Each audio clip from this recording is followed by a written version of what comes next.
Tudo bem com vocês? Eu me chamo Fábio Barros, sou educador de Biologia e Química e hoje estaremos trabalhando, dando continuidade ao nosso reino animal, mais um filo. Hoje falaremos sobre o filo dos quinidários. Para a gente entender mais sobre este conteúdo, vamos aprofundar no reino animal. Eu falo de Altamira, no estado do Pará, no meio da Amazônia brasileira, às margens do majestoso rio Xingu. Infelizmente, não temos quinidários aqui, mas temos esponja, que foi do assunto passado. E quem me trouxer uma esponja, eu vou gostar de mim. Enfim, então galera, não esqueça já de curtir o vídeo, de assinar o canal e deixar seu comentário com dúvidas e sugestões para nós. Para entender melhor sobre este mundo dos quinidários e quem são eles de fato, vamos aprofundar no conteúdo. Galera, nem por ser uma esponja pra mim, eu tava pensando agora. Essa esponja no meu aquário. Vocês sabiam que as esponjas são o alimento preferido do pancisto zebra, do clássico peixe aqui da Volta Grande do Xingu, a carizebra? Pois é, eles adoram comer esponjas, adoram, é o alimento preferido deles. Mas enfim, nós não estamos falando de esponjas hoje, nós estamos falando de quinidários. Mas também um dos meus sonhos, além de ter uma esponja no meu aquário, é também visitar e mergulhar, para visitar de perto um recife de coral.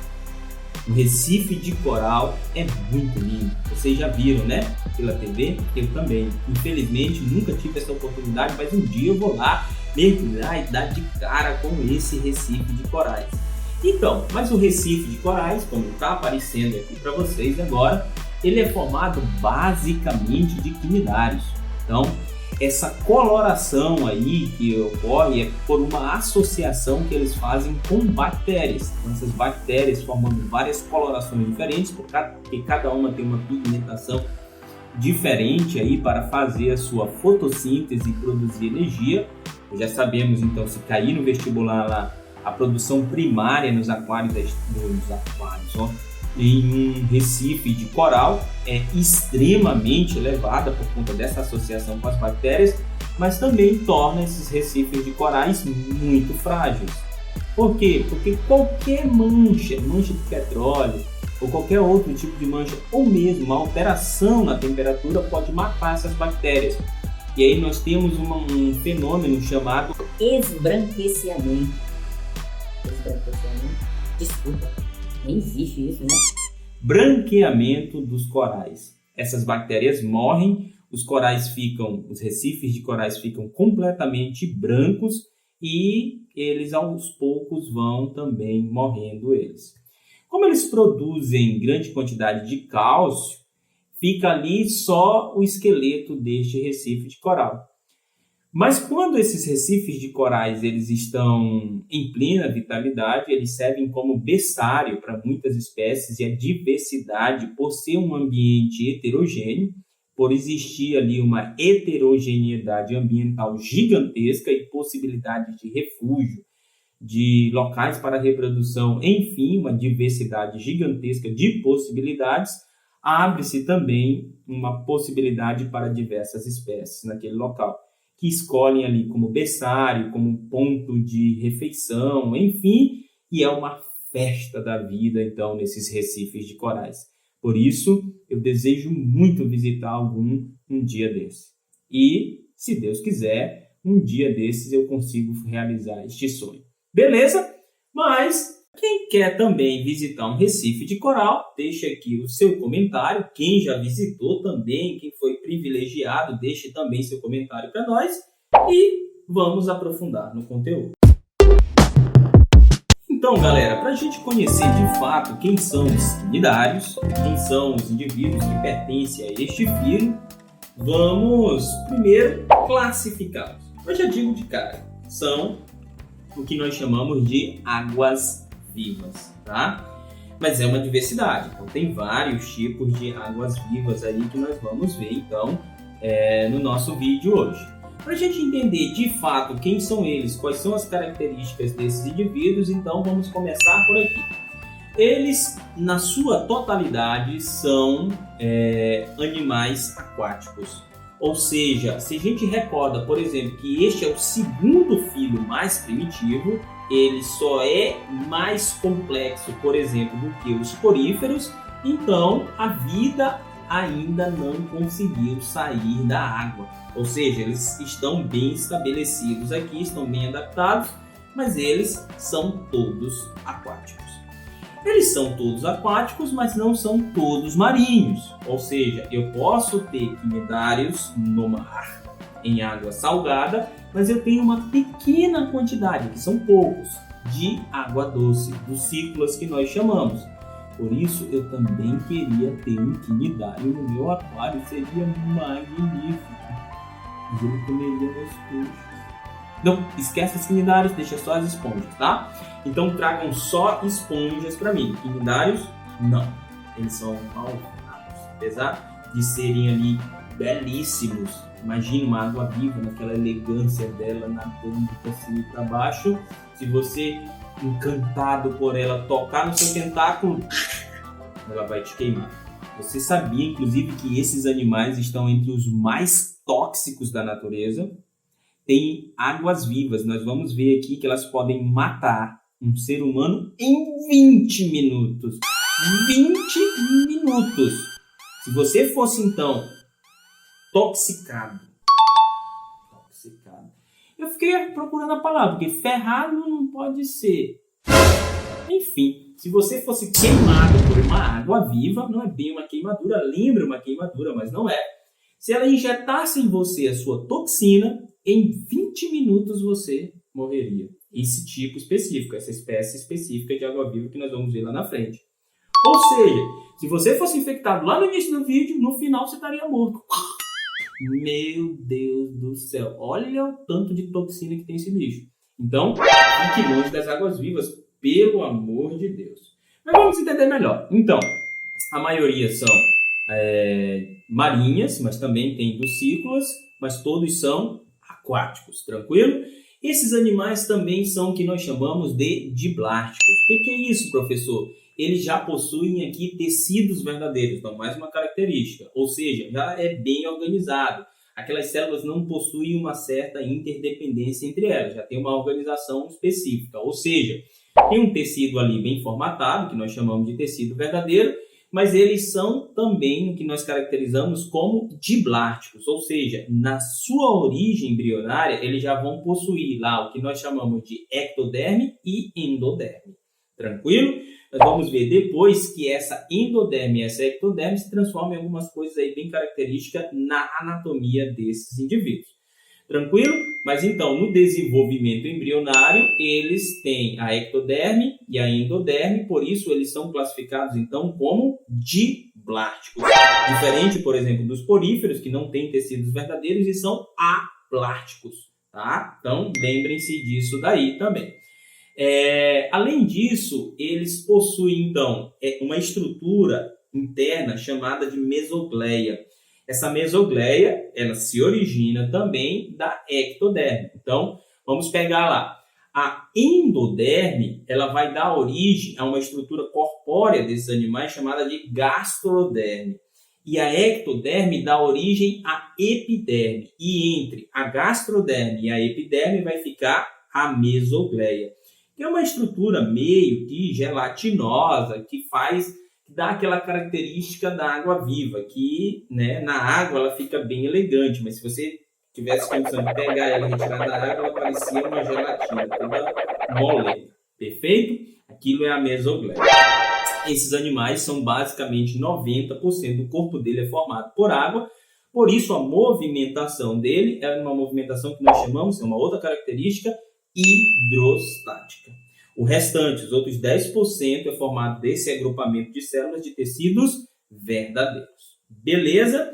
Esses animais também estão dentro de uma classificação que nós chamamos acelomados. Eles não possuem celoma. O que é celoma, professor? É a cavidade interna que estão depositados lá dentro os órgãos. Então, eles não têm celomas, por isso eles são chamados de acelomados. Também, uma outra característica importante desses animais, eles não possuem sistema digestório completo. O seu sistema digestório é incompleto. Toda vez que vocês ouvirem sistema digestório incompleto, significa que esses animais não têm como se fosse um tubo dentro dele, ou seja, uma entrada e uma saída. Esses animais comem pela boca, esse alimento entra dentro dessa estrutura interna que fica ali a gastroderme, ele digere esse alimento e depois da digestão, esse alimento sai pela própria boca. Ou seja, basicamente, resumindo a história, ele come e defeca pela boca. Por isso, o sistema digestório é incompleto. Tranquilo, galera? Então, outra característica, eles não têm sistema circulatório, não têm sistema excretor e não têm sistema respiratório. Logo, todos esses processos aqui de trocas gasosas, de troca de substância com o ambiente, se dá por via de difusão. Aquilo que nós aprendemos lá no primeiro ano, da difusão simples, né? Troca de oxigênio. Tem muito oxigênio no ecossistema, tem pouco oxigênio dentro do indivíduo, esse oxigênio entra por difusão, célula a célula, sendo transportada para realizar o metabolismo interno celular. Beleza? Mesma coisa acontece. Depois do metabolismo interno, o gás carbônico que é produzido ali, ele encheu de gás carbônico dentro do cara, pouco gás carbônico fora no ecossistema, ele sai então por difusão da mesma forma. Pode ser difusão simples, difusão facilitada, dependendo do tamanho da substância. Tranquilo, galera? Uma outra característica desses indivíduos, ele possui 2 tipos de digestão lá dentro dessa célula onde está então a gastroderme. Os 2 tipos de digestões podem ser... Digestões? Né? Então, os 2 tipos de digestão podem ser a digestão extracelular, então ali é depositado um ácido, um líquido que vai corroer aquele peixe, aquele alimento que ele comeu. Depois, parte desses nutrientes são absorvidos pela célula por difusão e a digestão continua intracelular. Então, eles possuem 2 formas de digestão, extra e intracelular. O que sobrou dentro daquela célula, que é o seu estômago, ele então, ou seu pseudo-estômago, ele vai então retirar pela própria boca, ou seja, naquilo que nós falamos do sistema digestório incompleto. E por último ainda tem mais um, nós temos uma rede neural, ou seja, já existe aqui um sistema nervoso primitivo. Não tem uma encefalização, não tem uma concentração desse sistema nervoso, formando uma estrutura cefálica, um gânglio ou coisa parecida. É uma rede neural, fica até bonito, né? Qualquer lugar que eu pegue desse cara, ele vai sentir. E ele existe ainda células especializadas que conseguem perceber a luz. Eles não têm olhos, mas eles conseguem perceber a luz para nadar em direção de forma elegante à luz, procurando a luz, com as suas células que conseguem diferenciar a luz. Ou seja, eles já possuem um certo sistema neural, possuem um certo sistema nervoso, primitivo ainda, mas possui, diferente dos poríferos, que não tem nada disso. Tranquilo? E agora sim, por último, eles possuem simetria radial. Tem alguns que são assimétricos, mas quando possuem simetria, a sua simetria é radial, não é bilateral ainda. Assim como nos poríferos, que são a maioria assimétrico, mas os que possuem simetria, a simetria é radial. Tranquilo, galera? Então, essas são as características principais dos quinidários. Alguns têm vida livre, vivem livremente pelo ambiente, como as medusas, as águas-vivas. Outros são fixos ao substrato, que nós chamamos então de sésseis, e esses são os pólipos, nós vamos ver a diferença entre os dois. E outros, veja bem, outros formam colônias, que são as caravelas portuguesas. Essa que está aqui, ó. Cada filamento, cada tentáculo desse é um quinidário diferente, formando essa colônia de quinidários. Beleza, galera? Então, para a gente entender mais sobre este cara agora, vamos à sua classificação. Então, galera, dentro da classificação dos quinidários, nós temos 4 subgrupos dentro do filo. São eles. Nós vamos depois especificar cada um deles, mas só mostrando aqui para vocês. Primeiro, hidrozoa, depois sifozoa, nós temos ainda antozoa e por último aqui as cubozoas. Tá? Então, especificando cada um deles. Vamos lá. A hidrozoa, quem são elas? Lembrando, um detalhe. Os quinidários, eles têm o que nós chamamos de alternância de geração. Ou seja, pode ser que em algum momento da vida deles, eles estejam no formato de pólipo. E depois nós vamos ver no processo reprodutivo que isso é uma festa. É o que mais me encanta dentro deste filo. Então, em algum momento da vida deles, eles podem estar no formato de pólipo. E depois eles podem passar para o formato de medusa. O pólipo é fixo ao substrato, é séssil e os tentáculos são apontados para cima. As medusas, elas têm vida livre pelo ambiente e os tentáculos são apontados para baixo. Esse é o processo da vida adulta do cara, nessa alternância de gerações. Porém, no desenvolvimento posterior, do desenvolvimento de vida desse cara, né? Depois do desenvolvimento embrionário, ele ele vai virar uma larva, a larva também tem vida livre, e aí depois transformar no indivíduo adulto, que é um pólipo ou uma medusa. Por isso, por ter esse desenvolvimento antes de chegar à fase adulta, o desenvolvimento larval, nós dizemos então que o desenvolvimento deste cara é indireto. Então, entendam lá, vamos entender. Ele possui, além de ter alternância de geração, ele tem desenvolvimento indireto. Tranquilo? Mas depois a gente especifica isso no processo reprodutivo, que é encantador. O que a gente precisa entender aqui, e aí eu vou deixando imagens para vocês, é que, por exemplo, a hidrozoa, vamos lá. A hidrozoa, ela tem alternância de geração, obviamente, como os outros, e, neste caso, a maioria será marinho e é o único grupo que possui indivíduos também em água doce. Esse é o único caso, tá?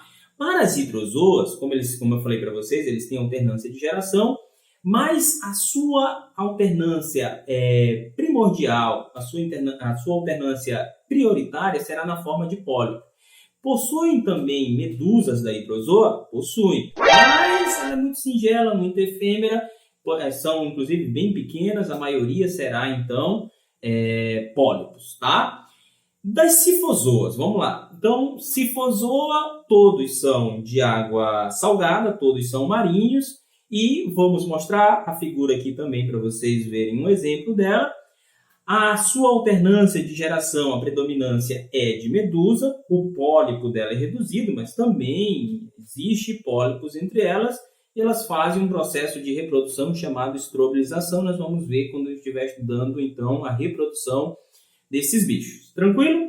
Vamos, então, ao próximo grupo, o grupo da antozoa. Na antozoa também vou mostrar aqui o exemplo para vocês, está aí aparecendo, né? Aqui é esse indivíduo que vai formar os espetaculares, os maravilhosos corais. Eles são formados, nesse caso, apenas de pólipos. Esses pólipos desenvolvem, então, uma estrutura de carbonato de cálcio, é um esqueleto que existe entre eles. A sua reprodução pode ser sexuada e assexuada. Nesse caso, esses pólipos também se reproduzem de forma sexuada. Nós vamos ver, generalizando na reprodução, que é fantástico esse processo. E eles possuem uma associação ecológica com algas, quer dizer, com bactérias, né? Essas bactérias que fazem a associação com elas são chamadas de xentófilas, tá? Essas bactérias produzem grandes quantidades de diversidade de pigmentação, formando cores das mais variadas possíveis. Como o ambiente aqui é muito heterogêneo, a possibilidade de diversidade de outras espécies se aproximando também de corais para reprodução e alimentação, enfim, para abrigo, é das maiores possíveis. Então, os corais são cercados de alta diversidade de outras espécies também. mas basicamente aquilo que forma os corais são, então, os quinidários. Nesse caso aqui, os quinidários presentes aqui são aqueles do grupo das anêmonas, tá? Aquelas também que fazem relação com peixe-palhaço, que vocês possivelmente viram lá no Nemo, tranquilo? E, por último, nós temos, então, o grupo das cubozoas. É aqui no grupo das cubozoas, vou deixar também aqui a imagem para vocês, que estão aquelas águas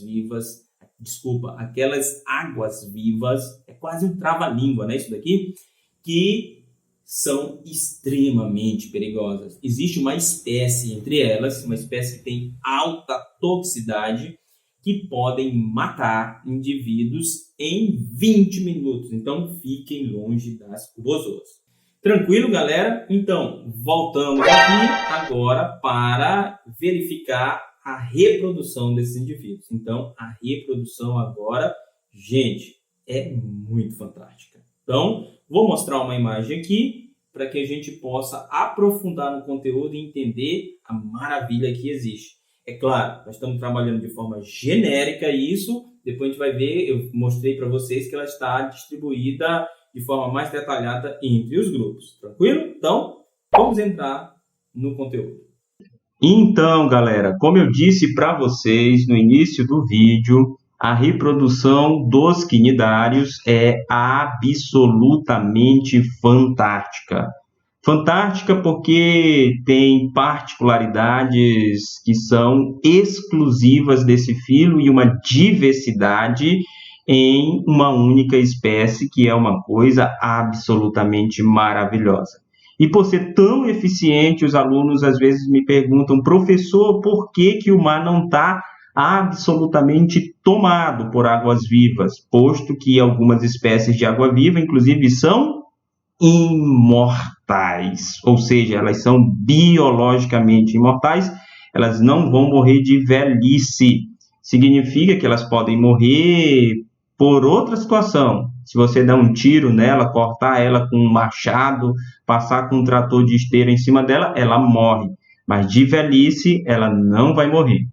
Esses indivíduos aqui, representados em cima, no ciclo de vida do quinidário, eles estão sendo representados aqui, então, como uma água-viva feminina e uma água-viva masculina. Isso procede, professor? Não procede, porque águas-vivas são seres hermafroditas. Então, por que isso aqui está sendo representado?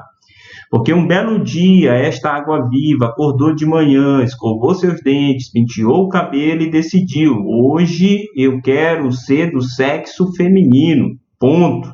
Essa outra, no mesmo processo, decidiu ser do sexo masculino. As duas, caminhando, se encontraram pelo parque e lá, então, uma estimulando a outra, elas produziram gametas. Professores, e esses gametas são produzidos como? Elas têm órgãos sexuais? Não. Elas possuem células totipotentes que podem virar gametas de uma parte específica do seu tecido. Essas células, então, se desenvolvem por meiose, formando gametas com metade do número de cromossomos da espécie. Esses gametas N vão se encontrar num processo de fecundação que aqui já começa a ser interessante. A fecundação pode ser externa, fora do corpo dos animais, ou interna, dentro do corpo do animal. Mas tanto interna quanto externa, depois de fecundados, os óvulos virarão, então, zigoto, né? Mas isso só depois da ação do espermatozoide, e a partir daí ele irá, então, se duplicar por mitose. Lembra? Agora, com o número total de cromossomos da espécie. Essas mitoses sucessivas do zigoto vão levar ele à formação da blástula. Aqui, o que nós estamos tendo, então, é o que nós chamamos de desenvolvimento embrionário, até chegar à fase laval. Veja, galera, se existe lava entre a fase adulta e a fase embrionária, esse desenvolvimento é classificado, então, como desenvolvimento indireto. Nós já vimos algumas características importantes, eu espero que vocês estejam com seu caderno, a sua caneta, anotando tudo isso, porque é muito importante, é muito fundamental.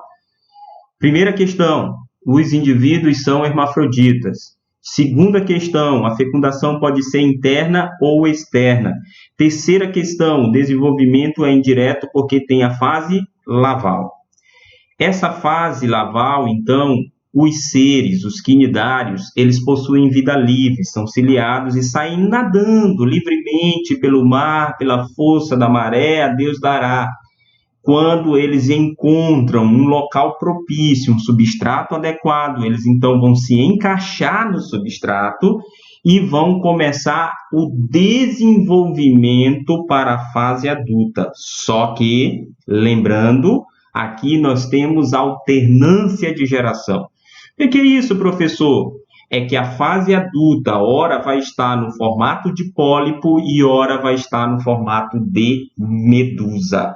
Como assim, meu Deus do céu? É isso mesmo. Essa é a fase de pólipo. Uma vez que a larva se encaixa em um substrato, se anexa ao substrato e se desenvolve, ela vai formar um pólipo. Então, tem aqui 2 casos de pólipo sendo formados. Esses pólipos, então, eles vão se desenvolvendo. Olha aqui, ó. Este é um formato de pólipo, este é outro formato de pólipo. Eles vão se desenvolvendo, então, e quando chegar no período reprodutivo, eles poderão sofrer ainda 2 processos de reprodução, ou melhor, 3. Quais são eles, professor? Seguinte, veja que aqui tu já teve uma reprodução sexuada. Mas agora os pólipos irão fazer uma reprodução assexuada chamada de estrobilização. Ou seja, esta parte aqui em cima, que parece uma coroa, ela começa a se destacar. Então, se destaca uma coroa, aparece outra, se destaca uma coroa, aparece outra, e cada coroa destacada dessa vai virar uma nova medusa, uma nova água-viva, que depois de crescer e chegar à fase adulta, pode escolher ser macho ou fêmea para produzir espermatozoide ou óvulo, gerando zigotos e produzindo mais pólipos e assim sucessivamente. Professor, esse ciclo de vida aí é doido, né? É muito louco mesmo que o senhor falou. É, meu filho, só que não parou por aqui. Aqui é que entra ainda outras histórias. Como assim? Ainda tem coisa? Tem 2 coisas, na verdade. E quais são elas? Veja bem, este pólipo aqui, ele pode sofrer a formação de uma célula chamada gêmula e ele vai começando a desenvolver um novo pólipozinho aqui do lado, que vai crescendo, crescendo, crescendo e se destaca, depois caindo e se desenvolvendo em um novo pólipo. Isso daqui é uma reprodução assexuada do pólipo. Então, o pólipo pode sofrer 2 reproduções assexuadas, a estrobilização gerando uma medusa e uma chamada de gemulação ou brotamento gerando um novo pólipo, tá? Todas as medusas produzidas na estrobilização por um pólipo serão iguais? Todas clones. Todos os pólipos gerados por reprodução sexuada desta gemulação serão iguais? Todos clones. Mas, e os pólipos, professor? Eles têm vida livre? Não, eles são sésseis, eles ficam só ali parados. Mas acontece que onde eles estão, tem muitos pólipos. E estes pólipos também são hermafroditas. E eles podem um dia escolher, hoje eu vou ser macho e aí produz espermatozoide. Os pólipos podem produzir espermatozoide? Pode. Eles possuem células totipotentes que produzem espermatozoides por meiose. E um outro pólipo ali perto pode um belo dia escolher ser uma fêmea e produzir óvulos, com células totipotentes a partir de meiose. E esses espermatozoides se encontram com o óvulo e formam um novo pólipo, ali por reprodução sexuada dos pólipos. Então, os pólipos podem se reproduzir por estrobilização, gerando uma medusa, Essas medusas, então, podem produzir gametas e, por reprodução sexuada, gerar blástula e lava, que vai gerar um novo pólipo. Esses pólipos podem se reproduzir por brotamento a partir de uma célula chamada gêmula e por células totipotentes podem produzir gametas a partir da meiose, produzindo metade do número de cromossomos em uma única célula, que ao ser fecundada vão gerar um novo pólipo por reprodução sexuada. Gostou? Tá vendo? E ainda por cima, alguns são imortais. Galera, é de se pensar mesmo. Será que o mar não está cheio de água-vivas? E pior que tem muita água-viva no mar. Galera. Então, não é à toa que esses caras chegaram até aqui. Porque eles são um filo primitivo, mas com absoluto desempenho reprodutivo e adaptação ao ambiente marinho. E ambiente aquático também, né? Porque tem medusa, do cícula também, porque tem medusas de água doce.